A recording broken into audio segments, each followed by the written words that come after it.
नमस्कार, मैं हूं संजय शर्मा। आप देख रहे हैं 4 PM न्यूज नेटवर्क।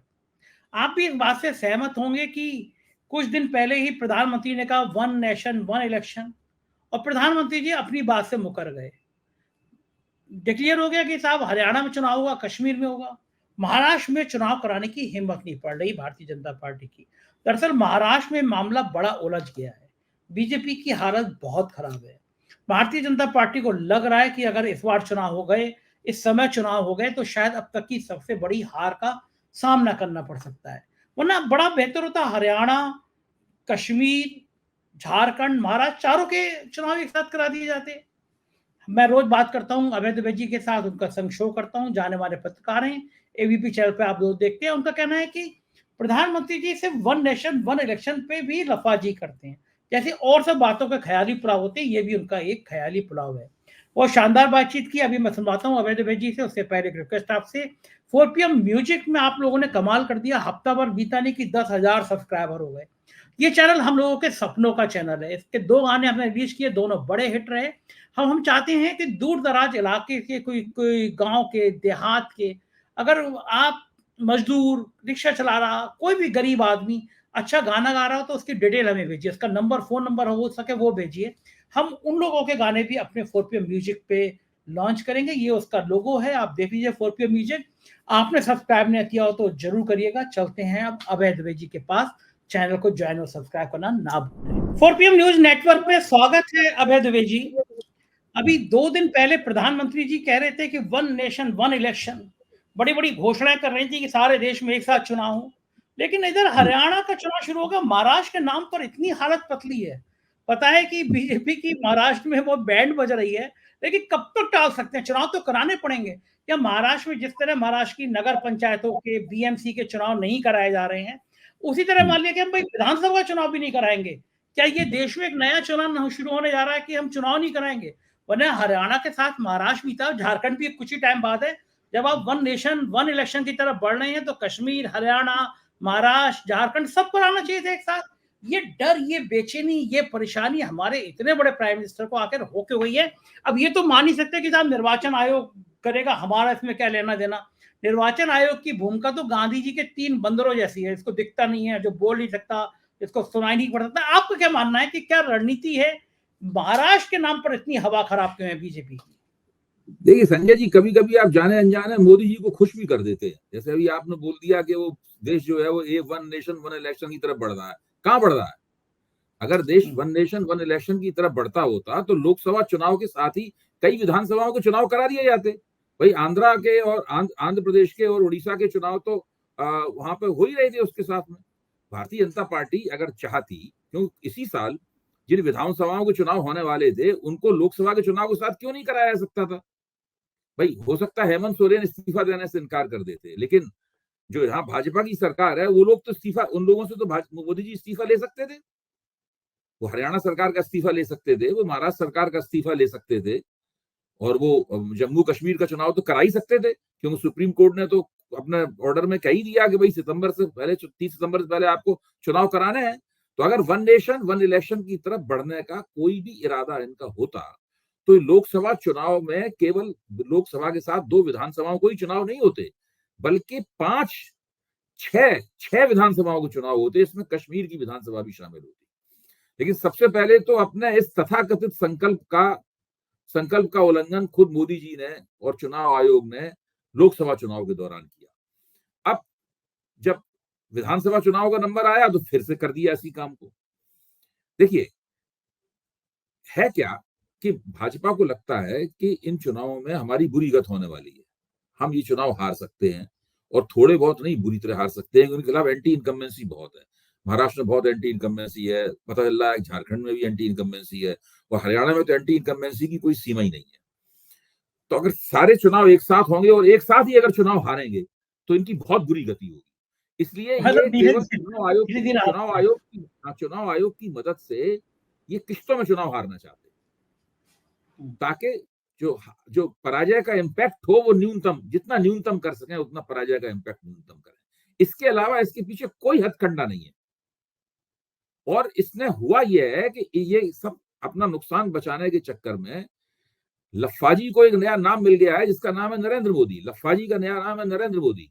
अभी कल जब लोकसभा जब लाल किले की प्राचीर पे ये बोल रहे थे कि सारे टीवी चैनल जो भाजपा के समर्थक भी हैं वो भी कह रहे हैं भाई कि आपने कल ही कहा था, आज आपने महाराष्ट्र का तो कम से कम घोषित कर देते। पिछली बार तो महाराष्ट्र के साथ हुआ था हरियाणा का चुनाव। तो ये इतनी इन लोगों की बहुत बुरी हालत है। इन लोगों को देखिए, कल इन्होंने जो भाषण देते समय जो भाषण के अंत में कुछ बातें कही नहीं, वन नेशन वन इलेक्शन की बात कही, सेकुलर सिविल कोड की बात कही, ये सब बातें ये दिखाने के लिए थी कि हमने जो बातें पहले कही थी हम उन पर कायम है, जबकि इनकी वास्तविक राजनीतिक हैसियत अब रही नहीं इन बातों को लागू करने की। तो क्यों लागू नहीं कर सकते, लेकिन केवल कुछ हम ये केवल एक खोखली लफाजी करके उन्होंने अपना पतली गली से निकल लिए। वहां बैठे हुए होंगे अपने घर में और सोच रहे होंगे किस तरीके से विधानसभा के चुनाव में होने वाले नुकसान से हम कैसे बचें, क्योंकि जब विधानसभाओं में हारेंगे तो राष्ट्रीय स्वयंसेवक संघ भी सोचने लगेगा कि भाई अब इस बंदे के नेतृत्व की जरूरत नहीं है, तो कुछ जिता सकता नहीं, इसका विकल्प खोजा जाए। और राजनाथ सिंह विकल्प अभी नंबर 1 पे है बिल्कुल। उनको मोदी जी के गठजोड़ सरकार का नेतृत्व राजनाथ सिंह मोदी जी से ज्यादा अच्छा कर सकते हैं, मैं आज अभी भी मानता हूँ। वो उनको उसके रूप में राष्ट्रीय स्वयंसेवक संघ सोच सकता है। फिर चंद्रबाबू नायडू भी सोच रहे होंगे कि इस बंदे के साथ रहने से फायदा क्या है। नीतीश कुमार भी सोचेंगे कोई भाजपा के जो 240 जो सांसद हैं उसका कोई नया नेता भी बन सकता है। और वैसे भी भाजपा के संसदीय दल का अलग के नेता का अलग से चुनाव तो आज तक हुआ नहीं है, तो कभी भी बात उठ सकती है कि संसदीय दल के नेता का दोबारा चुनाव करा लिया जाए, चुनाव क्या पहली बार चुनाव करा लिया जाए, तो ये बहुत तो ये संकट में फंस जाएंगे। जी अच्छा, अभय जी, आप तो महाराष्ट्र के इतने पॉलिटिशियंस के, इतने जर्नलिस्टों के साथ में संपर्क में रहते हैं। महाराष्ट्र के लोग नाराज नहीं है? बीएमसी का चुनाव, एशिया की सबसे धनवान म्यूनिसिपैलिटी कॉर्पोरेशन, पूरी बंबई बारिश में परेशान रही, तमाम डेवलपमेंट के काम फंस रहे। बीएमसी का चुनाव नहीं, तमाम नगर परिषदों का चुनाव नहीं, साल 1.5 साल से चुनाव नहीं, और अब विधानसभा चुनाव नहीं। क्या महाराष्ट्र के लोगों का गुस्सा 1-1.5 महीने में कम हो जाएगा? कहीं ऐसा तो नहीं है कि महाराष्ट्र के लोगों को लगे यार ये बीएमसी के चुनाव नहीं करा रहे, विधानसभा चुनाव नहीं करा रहे, गुस्सा और बढ़ जाए? या महाराष्ट्र में इनको समझ में आ रहा है कि इनकी जड़ें इतनी कमजोर हो चुकी हैं, देवेंद्र बाबू का पत्ता पिट गया है, कोई नया मोहरा है नहीं सामने, महाराष्ट्र में और बैंड बज जाएगी, इस डर की वजह से महाराष्ट्र में चुनाव नहीं करा रहे हैं? देखिए, ऐसा होता है कि जब आपकी स्थिति खराब होती है तो फिर आप जिस तरह के कदम उठाते हैं उससे स्थिति और खराब होती है। इसको कहते हैं कोड़ में खाज। एक बहुत प्रचलित मुहावरा है हम लोगों के इलाके में, बुंदेलखंड में, कोड़ में खाज। तो ये कोड़ में खाज वाली स्थिति होती है। अब महाराष्ट्र में पहले से ही आपके खिलाफ एंटी इनकम्बेंसी है, आप कमजोर हैं। आपने एकनाथ शिंदे की शिवसेना पे भरोसा नहीं किया कि वो हमें बीएमसी का चुनाव जिता सकती है। आपने अजित पवार और एकनाथ शिंदे के जरिए हम बीएमसी का चुनाव जीत सकते हैं, भाजपा को उसका भरोसा नहीं था, इसलिए उन्होंने बीएमसी के चुनाव को लगातार लटकाए रखा है, स्थानीय निकायों के चुनावों को लटकाए रखा है। तो महाराष्ट्र में एक तरह से देखा जाए तो भारतीय जनता पार्टी की जो पार्टियों को तोड़ के अपनी सरकार बनाने की राजनीति है, उसने स्थानीय स्तर पर लोकतंत्र को स्थगित कर दिया है। यानी स्थानीय स्तर पर चुनाव को लगातार पोस्टपोन करते जाने का मतलब ही है कि आप डेमोक्रेसी को पोस्टपोन कर रहे हैं। डेमोक्रेसी को इन लोगों ने पोस्टपोन कर दिया है। ये बहुत अपने आप में एक अभूतपूर्व चीज है, और इस बात का कोई इनसे कोई जवाब नहीं है। ये इनका जवाब एक ही होगा, जब ये विधानसभा चुनाव बुरी तरीके से हारेंगे, वो नई सरकार बनेगी, वो सब ये नए चुनाव कराएगी। ये बात तो सही है, ये सारे नए सिरे से चुनाव आएंगे। महाराष्ट्र इन पे इनके हत्थे आया क्यों नहीं, क्या लग रहा है आपको? नितिन गडकरी महाराष्ट्र से आते हैं, बगावत में रहते हैं, देवेंद्र फडणवीस की हैसियत खत्म हो गई, देखिए, वो क्या एक ये क्षण बहुत? था, वो एक क्षण था। इन्होंने और शिवसेना ने मिलकर महाराष्ट्र में स्पष्ट बहुमत प्राप्त किया। उस वक्त उद्धव ठाकरे ने दावा किया कि वो एक शिवसैनिक ही मुख्यमंत्री बनेगा। भारतीय जनता पार्टी ने कहा हमारा आदमी मुख्यमंत्री बनेगा, क्योंकि हमारे पास विधायक भी ज्यादा हैं और हमने आपसे इस तरह कोई वायदा नहीं किया था। तो उस वक्त दोनों के बीच में तकरार हुई थी। उसी वक्त भारतीय जनता पार्टी ने रणनीतिक रूप से तय किया कि हम किसी कीमत पर उद्धव ठाकरे के नेतृत्व में सरकार में नहीं आएंगे। और उद्धव ठाकरे ने कांग्रेस और एनसीपी के साथ मिलकर सरकार बना ली। भाजपा जल भुन के कबाब हो गई और उसने फिर इनकी सरकार तोड़ी। ये पूरी जो प्रक्रिया चली, वो जो निर्णय लिया था, उस निर्णय के रिपरकशंस, उस निर्णय के फलितार्थ हैं जो आज तक चलते चलते यहां तक पहुंच गए हैं कि महाराष्ट्र में लोकतंत्र ही स्थगित हो गया है। महाराष्ट्र में महायुति की सरकार के कारण महायुति की सरकार बनी ये उसके वो फलितार्थ हैं जिनकी पहले कोई कल्पना भी नहीं कर सकता था। पूरा लोकतंत्र महाराष्ट्र में जाम पड़ा हुआ, ट्रैफिक जाम स्थगित पड़ा हुआ, ये स्थिति। बिल्कुल ठीक कह रहे हैं, लेकिन अब इससे निकलने का कोई रास्ता आपको क्या लगता है कि भारतीय जनता पार्टी क्या इससे तरकीब सोच निकलने रही का है? एक ही रास्ता है, लोग विधानसभा चुनाव तो होगा ही, भारतीय जनता पार्टी की पराजय होगी और उसमें हो सकता है उससे पहले अजित पवार शरद पवार के साथ फिर से चले जाएं और एकनाथ शिंदे का भी भुरकुस उड़ने वाला है, क्योंकि बहुत मुश्किल होगी इन लोगों को। जनता बहुत नाराज है, महाराष्ट्र में इनकी बहुत पिटाई होगी अगर इन लोगों ने तो आपस अभी में कोई ज्यादा बड़ी गलती नहीं कर दी महाविकास अघाड़ी में। और ये अच्छी बात है कि शरद पवार महाविकास अघाड़ी के रणनीतिक नेता हैं, भले ही उनकी पार्टी छोटी है कांग्रेस के और उद्धव ठाकरे की शिवसेना के मुकाबले, लेकिन रणनीतिक पहलकदमी, रणनीतिक बागडोर पूरे महाविकास अघाड़ी की शरद पवार के हाथ में है और वो बहुत बेहतर तरीके से इस पूरे मामले को आगे बढ़ा रहे हैं। और अभी उद्धव ठाकरे भी आए थे, बुद्धिमानी दिखा रहे हैं लोग, दिल्ली आए थे, दिल्ली आके उन्होंने सब लोगों से बातचीत की और पूरी उनसे कह भी दिया गया है, राहुल गांधी ने कह दिया है उनसे कि आपके नेतृत्व में भले ही घोषित रूप से हम चुनाव लड़े, लेकिन महाराष्ट्र में आप ही हमारे नेता हैं। राहुल गांधी ने तकरीबन उनसे कह ही दिया है उद्धव ठाकरे से। उद्धव ठाकरे संतुष्ट होकर वापस गए। तभी उद्धव ठाकरे ने बयान दिया है कि जो शरद पवार और कांग्रेस जो भी सीएम का चेहरा फाइनल करेंगे उसको मैं भी तैयार हूँ मानने को। बिल्कुल नहीं, सीएम का चेहरा, सीएम शरद पवार ने कहा है कि सीएम के किसी चेहरे से हम चुनाव लड़ेंगे ही नहीं।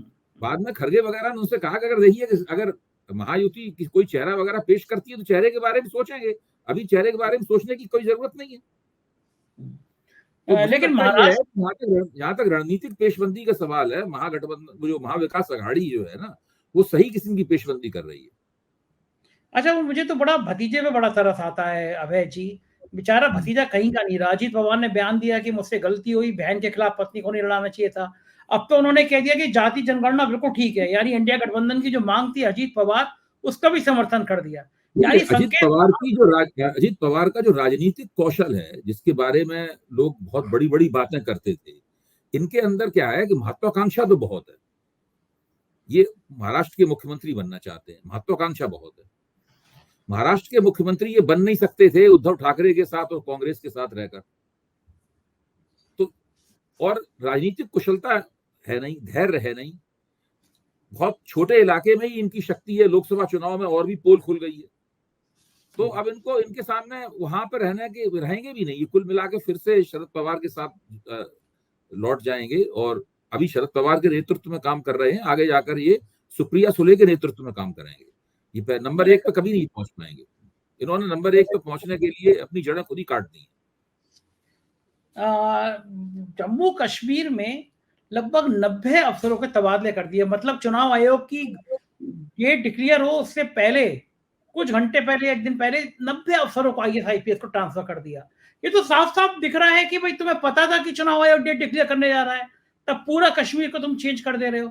ये सीधा उल्लंघन है। हमारे चुनाव आयोग को दिखेगा क्या, नहीं दिखेगा, या कोई इतनी हिम्मत होगी कि नहीं होगी कि सब अफसरों के तबादले कैंसिल?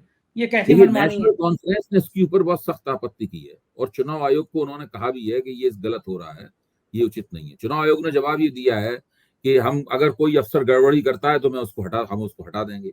ये कह के चुनाव आयोग ने बात को टालने की कोशिश की है, लेकिन ये एक मुद्दा है, इस मुद्दे को उठाया जाएगा और चुनाव फ्री एंड फेयर होंगे कि नहीं होंगे, निष्पक्ष और स्वतंत्र चुनाव होंगे कि नहीं होंगे, ये सवाल अगर आप गुलाम नबी आजाद के वक्तव्य को देखें तो उनके वक्तव्य में भी इस प्रकार की ध्वनि है। उन्होंने अपनी बात यहां शुरू की, गुलाम नबी आजाद ने, आशा है कि चुनाव फ्री एंड फेयर होंगे।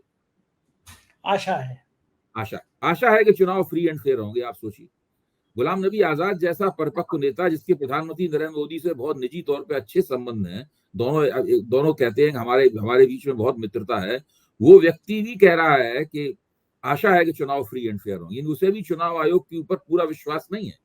और जिस तरह का वहां पे सब लोग कह रहे हैं कि 10 साल से कश्मीर में जनता की कोई नहीं सुनता है, अफसर लोग सुनते नहीं है। और अभी जो लेफ्टिनेंट गवर्नर साहब हैं, उनका नाम तो कश्मीर के इतिहास में सबसे बुरे प्रशासक के तौर पर जाएगा। वो तो गजब है। उन्होंने एक ठग से पैसे ले रखे हैं, 25 लाख रुपए। वो ठग जेल में था, बताइए वो ठग अच्छा, इनको स्वर्णिम स्वामी को क्या हो जाता है बार बार? अब वो हाईकोर्ट पहुंच गए हैं, कह रहे हैं कि राहुल गांधी के पास ब्रिटेन की नागरिकता है, कि उनको उनके खिलाफ कार्रवाई होनी चाहिए। ये क्या खेल है? भाई देखिए, राहुल एक दस्तावेज सुब्रमण्यम स्वामी दिखाते हैं, वो दस्तावेज एक ब्रिटिश कंपनी का दस्तावेज है, एक पन्ने का दस्तावेज है। उस दस्तावेज में नीचे कॉलम में लिखा हुआ है कि राहुल गांधी डायरेक्टर हैं और उनकी नेशनलिटी जो है वो ब्रिटिश नेशनलिटी, ये लिखा हुआ है उसके अंदर। सामने एड्रेस लिखा हुआ है। लोगों का कहना है, ये मुझे तो पता नहीं, लोगों का कहना है कि लंदन में राहुल गांधी का वही एड्रेस है, वही पता है जो राहुल को उसके एड्रेस में लिखा हुआ है। अच्छा, ये 2006 का दस्तावेज है जहां तक मेरी मेरी जानकारी है, ध्यान आ रहा है मुझे। और राहुल गांधी उससे पहले सांसद हो चुके थे। अगर ये दस्तावेज सही होता तो अभी तक भारतीय जनता पार्टी ने राहुल गांधी का कैरियर खत्म कर दिया होता। अगर ये दस्तावेज सही होता तो अभी तक राहुल गांधी का कैरियर पूरी तरीके से खत्म हो गया होता। अदालत ने उनको ऊपर जाने पता नहीं क्या क्या फैसले दे दिए होते। भारत में आप दो देशों के नागरिक नहीं रह सकते, दो पासपोर्ट आप होल्ड नहीं कर सकते भारत में। अगर आप भारत के पूरे नागरिक नहीं है तो भारत में चुनाव नहीं लड़ सकते। इसमें बहुत सी बातें हो सकती हैं, मुझे नहीं पता कौन सी। जैसे अगर मुझसे पूछा जाए भाई आप अंदाज लगाइए तो क्या बात हो सकती है, तो मैं कह सकता हूं कि हो सकता है कभी वो ब्रिटिश पासपोर्ट होल्डर रहे हो राहुल गांधी, लेकिन जब उन्होंने सोचा हो कि हमें चुनाव लड़ना है तो उन्होंने ब्रिटिश नागरिकता छोड़ दी हो और भारत की नागरिकता प्राप्त कर ली हो। वहां उस कंपनी के रिकॉर्ड में अभी पुराना ही मामला चल रहा हो, उसमें संशोधन ना हुआ हो, और वही दस्तावेज लेकर देखिए, सुब्रमण्यम स्वामी इस दस्तावेज को बहुत दिनों से लिए घूम रहे हैं। 2019 में राजनाथ सिंह जी जब गृह मंत्री थे तब उन्होंने राजनाथ सिंह की गृह मंत्रालय के जरिए राहुल गांधी को एक पत्र भी लिखवाया था उन्होंने। राहुल गांधी ने उस पत्र का कभी जवाब नहीं दिया। उसके बाद राहुल गांधी रहे, राजनाथ सिंह जी गृह मंत्री नहीं रहे, अमित शाह जी गृह मंत्री हो गए, लेकिन आज तक उसके बाद में गृह मंत्रालय ने कोई उसके ऊपर कार्रवाई नहीं की। अब सुब्रमण्यम स्वामी कह रहे हैं कि मोदी को सोनिया गांधी ब्लैकमेल कर रही है, इसलिए ये लोग चुपचाप बैठे हुए हैं, उनके खिलाफ कोई कार्रवाई नहीं कर रहे हैं। इस मामले में इलाहाबाद हाई कोर्ट में एक बंदा याचिका लेकर गया था, इलाहाबाद हाई कोर्ट ने उसकी याचिका खारिज कर दी थी। तो ये मसला अभी का नहीं है, ये 2019 में गृह मंत्रालय ने पत्र लिखा था राहुल गांधी को, जिसका राहुल गांधी ने कभी कोई जवाब नहीं दिया। इस मसले में अगर जरा भी कोई दम होती तो अभी तक तो भारतीय जनता पार्टी ने राहुल गांधी के राजनीतिक कैरियर को खत्म कर दिया होता। ठीक बात है। अब बात कर लेते हैं चुनाव की, हरियाणा की। हरियाणा में अग्निवीर का मुद्दा बड़ा तेजी से फैल रहा है। हमने 4PM हरियाणा लॉन्च किया, हमारा तीसरा रिपोर्टर क्षितिज लगातार उसने कैंप किया, कई विधानसभा में घूमा, कई जिलों में घूमा। ये मुद्दा बहुत तूड़ पकड़ रहा है, अग्निवीर का मुद्दा। तरह तरह की सफाइयां भी आई कि हम इस फोर्स में भर्ती कर रहे हैं, 10% उस फोर्स में कर रहे हैं, लेकिन हरियाणा के लोगों में नाराजगी है इस मुद्दे को। क्या लगता है आपको? ये लोग ये भी कह रहे हैं कि कांग्रेस के अंदर भी नाराजगी है। क्या दोनों जगह अगर नाराजगी होगी, कांग्रेस के अंदर भी, देखिए, कांग्रेस के अंदर की नाराजगी को मैं बहुत ज्यादा महत्व नहीं देता। पहली बात तो मैं स्पष्ट करूं, ये बात बहुत कही जा रही है। देखिए, कांग्रेस एक पुरानी पार्टी है, उसमें हमेशा गुटबाजी रहती है, हर पार्टी में गुटबाजी रहती है। मुझे नहीं लगता कि जो कांग्रेस के हरियाणा स्थित गुट हैं वो इतने मूर्ख और नादान हैं कि वो आपस में लड़के जीते जिताए चुनाव को हरवा लें। वो कौन कौन से गुट हैं हम लोग जानते ही हैं। इन गुटों के बावजूद भी हरियाणा कांग्रेस की कमान हुड्डा साहब के हाथ में है। मतलब जो दूसरे गुट हैं उनमें इतनी शक्ति नहीं है कि हुड्डा साहब के नेतृत्व को वो चुनौती दे सकें। जो पिछला विधानसभा चुनाव था उसका नेतृत्व भी हुड्डा साहब ने किया था, लोकसभा चुनाव का नेतृत्व भी हुड्डा साहब ने किया था। अभी भी हुड्डा के हाथ में ही नेतृत्व होगा हरियाणा का। तो मैं नहीं मानता हूं कि गुटबाजी की वजह से कांग्रेस को कोई दिक्कत है। कांग्रेस आला कमान उसमें हस्तक्षेप करेगा, गुटबाजी को रोक दिया जाएगा, दो सुलह वगैरह करा दी जाएगी। असली समस्या जो है वो भारतीय जनता पार्टी के सामने है। अभी आपने अग्निवीर का जिक्र किया। 15 अगस्त के मौके पर जब हम लोग प्रधानमंत्री के भाषण की टीवी पर समीक्षा कर रहे थे, उस वक्त कम से कम 3 बड़े रिटायर्ड जो हाल ही में रिटायर्ड हुए हैं फौजी अधिकारियों के साथ में, मेजर जनरल रैंक के फौजी अधिकारियों से मेरी ऑफ द रिकॉर्ड बातचीत हुई। उनका मानना था कि फौज में इस एनडीए सरकार के खिलाफ, नरेंद्र मोदी के खिलाफ बहुत नाराजगी है, बहुत असंतोष है। क्योंकि अग्निपथ योजना है, अग्निपथ योजना नाम है, दरअसल अग्निवीर बनते हैं। जो अग्निपथ योजना है, अग्निपथ योजना को लेकर फौजी लोग बहुत नाराज हैं। उनका मानना यह है कि इससे फौज बहुत कमजोर होने जा रही है, और बिना किसी से पूछताछ किए हुए बिल्कुल कुछ अपने 1-2 नजदीक, अपने नजदीक के और कई कई मसलों पे उन्होंने मुझे ऐसी ऐसी बातें बताई हैं जिनके कोई प्रमाण नहीं है, और जिन बातों को हमें टीवी पे नहीं कह सकता हूँ, सोशल मीडिया पे भी नहीं कह सकता हूँ, लेकिन बहुत वो गंभीर और संगीन बातें हैं कि ये फौजी लोग किस तरह सोचते हैं। एक जमाना था जबकि जो फौजी लोग होते थे वो भारतीय जनता पार्टी के स्वाभाविक समर्थक होते थे। किसी भी फौजी से कहीं बात कीजिए, वो भाजपा समर्थक निकलता था। आज वो स्थिति नहीं रह गई है। फौजियों में भाजपा के खिलाफ असंतोष पनपता जा रहा है। ये एक ऐसा सेक्टर है जो कि स्थायी रूप से भाजपा ही था, अब उसमें भाजपा के विरोधी पनपने लगे हैं। ये इस बात का सबूत है कि कहीं ना कहीं जमीन जो है लोगों के हाथ से फिसलती जा रही है। ये बात तो बिल्कुल सही कह रहे हैं कि ये हालात तो वहाँ पे खराब हो रहे हैं। अब बात बंगाल की कर रहे हैं। बंगाल में एक डॉक्टर के साथ बहुत बेरहमी के साथ रेप हुआ, उसकी हत्या हुई। दिल दहल गया उसकी तस्वीरें देखकर, उसकी बातें सुन के। पुलिस ने हत्यारों को पकड़ लिया, फिर कहा गया गैंग रेप पे बाकी लोग। लेकिन मैं दूसरी बात कह रहा हूँ, बलात्कार देश में कहीं पे भी हो उतना ही दुखद है, उतना ही खराब है, उतना ही बीभत्स है। प्रधानमंत्री ने, जैसे कल आपने कहा कि प्रधानमंत्री कह रहे थे कि फांसी होना चाहिए, ये होना चाहिए, और आपकी बात बिल्कुल सही थी कि देगा कौन, उन्हीं को तो देना है, उन्हीं को तो नियम संशोधन करने हैं। लेकिन मैं एक चीज और पूछना चाहता हूँ आपसे अभय जी, मेरे को बड़ा अजीब सा लग रहा है। उत्तराखंड में एक अंकिता भंडारी नाम था बच्ची का, एक रिजॉर्ट में काम करती थी, उसकी बेरहमी से हत्या कर दी गई और बताया गया कि बीजेपी के नेताओं का इन्वॉल्वमेंट था। उस लड़की को कहीं परोसना चाहते थे। बहुत बड़ा मूवमेंट किया उनके घर वालों ने, लेकिन कुछ उनके घर वाले संतुष्ट नहीं हुए। पुलिस ने जिन मुद्दा उठाया, उन पत्रकारों तक पे एफआईआर की स्थिति आ गई। कल खबर देख रहा था, उत्तराखंड में एक नर्स के संग रेप हुआ, उसकी हत्या हो गई। उत्तर प्रदेश में हाथरस में एक दलित लड़की की के बहुत बेइज्जत किया गया, उसको लहूलुहान कर दिया गया, मौत हो गई और अफसरों ने आधी रात को पेट्रोल डालकर उसको फूंक दिया। देश में और जमाम इस जगह पे इसके उदाहरण है। मणिपुर में दर्जनों महिलाओं के साथ बलात्कार हुआ, उनको नग्न घुमाया गया। ये जो टीवी चैनल पूरे 24 घंटे में 12-12 घंटे कलकत्ता रेप कांड दिखा रहे हैं, रेप कांड की कवरेज कर रहे हैं, मैं कहता हूं बिल्कुल करना चाहिए। एक कोई भी रेप हो तो इतनी ही कवरेज करनी चाहिए।